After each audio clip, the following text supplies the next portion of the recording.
सूर्यपुत्र कर्ण के जीवन के सबसे बड़े 10 धोखे और अन्याय। माँ कुंती ने जन्म लेते ही त्याग दिया। कर्ण एक राजपुत्र था, सूर्य का पुत्र, लेकिन जन्म से पहले ही उसकी माँ कुंती ने उसे समाज के डर से नदी में बहा दिया। ये पहला अन्याय था। एक शिशु से उसकी पहचान छीन ली गई। सूतपुत्र कहकर समाज ने अपमानित किया। कर्ण को राजसी तेज था, लेकिन जब भी वो किसी मंच पर आया, लोगों ने उसे कहा, तू सूतपुत्र है, तेरे पास क्षत्रिय रक्त नहीं। द्रौपदी स्वयंवर में उसका सबसे बड़ा अपमान हुआ। गुरु परशुराम को झूठ बोलना पड़ा। विद्या के लिए कर्ण को ब्राह्मण बनकर गुरु परशुराम के पास जाना पड़ा, क्योंकि वे क्षत्रियों को विद्या नहीं देते थे।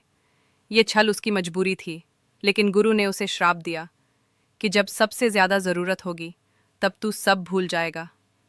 गुरु का श्राप, युद्ध में भूलोगे विद्या। परशुराम ने कर्ण को शाप दिया था कि जब तू अपनी विद्या का सबसे ज्यादा उपयोग करना चाहेगा तब तू उसे भूल जाएगा। यही श्राप उसके मृत्यु का कारण बना। इंद्र ने ब्राह्मण बनकर कवच कुंडल मांग लिए। कर्ण के पास जन्मजात दिव्य कवच और कुंडल थे, जो उसे अजेय बनाते थे। देवताओं को डर था, तो इंद्र ब्राह्मण बनकर आए। कर्ण ने बिना सोचे दान कर दिए और वो कमजोर हो गया। भगवान कृष्ण ने युद्ध में धर्म भंग कराया। जब कर्ण का रथ युद्ध भूमि में धंस गया और वह शस्त्र विहीन था, तब भी भगवान कृष्ण ने अर्जुन से कहा, मार डाल इसे। यह युद्ध का नियम तोड़ना था, लेकिन धर्म के नाम पर अधर्म किया गया।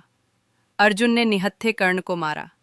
अर्जुन ने उस समय बाण चलाया जब कर्ण अपने रथ का पहिया निकाल रहा था। यह सीधा सीधा पीठ पीछे धोखा था। कर्ण को उसके सगे भाइयों से लड़ना पड़ा। कुंती ने युद्ध से पहले आकर बताया कि कर्ण उसके सबसे बड़े पुत्र हैं।